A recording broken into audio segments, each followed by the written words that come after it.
வாங்கங்க Chettinad special sweet கவுனி அரிசி எப்படி செய்யலான்னு பார்க்கலாம். அதுக்கு நான் கருப்பு கவுனி அரிசி 2 டம்ளர் எடுத்திருக்கேங்க. பாருங்கள், இந்த அரிசி இவ்வளவு தூசியாக இருக்கும். ஒரு 5-6 தடவை நல்லா கழுவி எடுத்துக்கோங்க. பாருங்கள், இந்த அளவுக்கு கழுவி சுத்தமாக இருக்க அளவுக்கு எடுத்துக்கிறோனுங்க.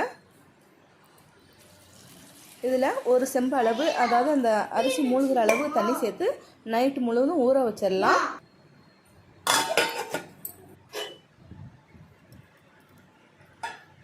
பாருங்கள், காலையிலே ஆயிடுச்சு.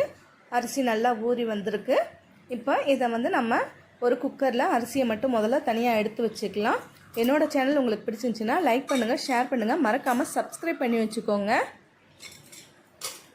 அரிசியை தனியாக குக்கரில் எடுத்ததுக்கப்புறம் நம்ம ஊற வச்ச தண்ணியில் நிறைய சத்துக்கள் இருக்குங்க. அந்த தண்ணியை எடுத்துக்கலாம்.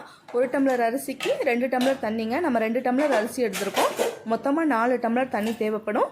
இந்த தண்ணி எடுத்துக்கோங்க. பத்தலைன்னா கொஞ்சம் பச்சை தண்ணி சேர்த்துக்கலாம்.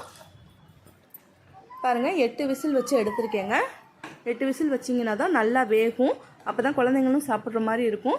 பாருங்கள், இந்த அளவுக்கு குலைவாக நல்லா வெந்து வரணுங்க. அடுப்பு ஆன்லேயே வச்சுக்கோங்க. ஒரு 5 ஏலக்காய் தட்டி அதில் சேர்த்துக்கலாம்.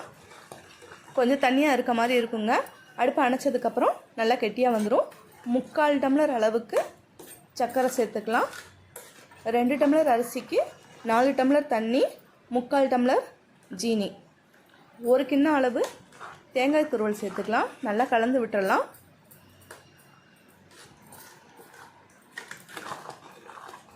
தேங்காய் சேர்த்ததுக்கப்புறம் ரொம்ப நேரம் சூடு வைக்க வேணாம்.